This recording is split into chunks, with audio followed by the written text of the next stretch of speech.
Dear ones, it's me, Stephanie. I am just testing the live stream, to be honest, for the gathering we're going to have on June 25th, next Wednesday, where we're going to ignite the fire for this beautiful village.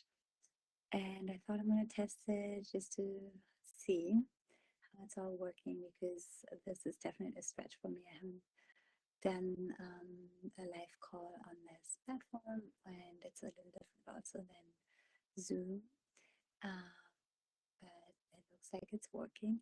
And then I thought I'm just gonna use the time to hear about this book, which is called Urgent Message from Mother, Gather the Women and Save the World. And with all of what's going on in the world now, I do really strongly believe that is as women that will need to drop into our hearts and connect and gather.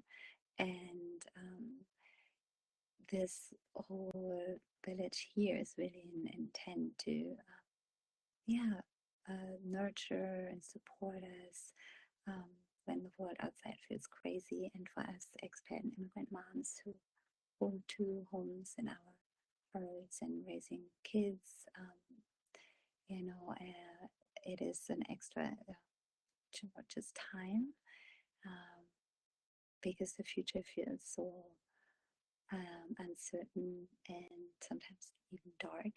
And so this book actually gave me hope, and the practice to gather women gives me hope. And one thing that I learned in this book, which I thought was really interesting, is that we all know about the fight and flight response to stress. That actually women have another response, and it is called the tend and befriend response. Um, and there was a researcher, Shelley Taylor, who found that females respond to stressful conditions with a tend and befriend response. Females protect and nurture their young. They sought social contact and support from others, especially other females. So when women's lives become stressful, they talk to their friends, look after their children, straighten up the house, water their plants, clean, and when they do so, their stress levels go down and the amount of the maternal bonding hormone oxytocin goes up. If something startling and unexpected happens in the midst of other people who are strangers, women reduce their stress through social contact with them. They turn to whomever is there and engage them in conversation.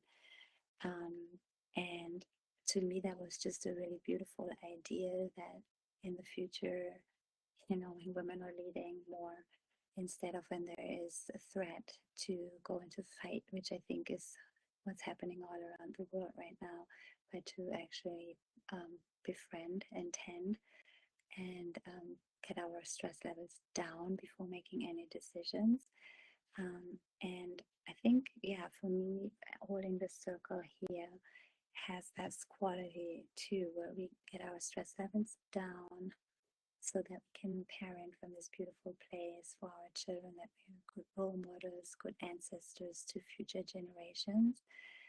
And yeah, and so more on all that, the intention, also on a more practical level, you know, like how are we celebrating our different cultures and what do we pass on to our children, and also, you know, what are more the challenging times of holding two cultures. Like for me right now, I'm missing, you know, my family in Germany. I'm not flying home this summer, you know. There's some grief and sadness, and but also really deeply appreciative. I'm looking out to these beautiful hills of California, and I live in peace um, here for right now. So you know, there's a lot to appreciate, and just holding all of this together in circle and having women gather. And this author, Bolin is her name. She also wrote The Millionth Circle, which is one of my major inspirations and resources too. and more on that another time. So I think I'm gonna just figure out how to end. There it is. Sending you all love on this sunny day. And may you feel peace and love wherever you are. And I can't wait to see you all on Wednesday, to 25th at 10 a.m. Pacific time. And I hope you can make it.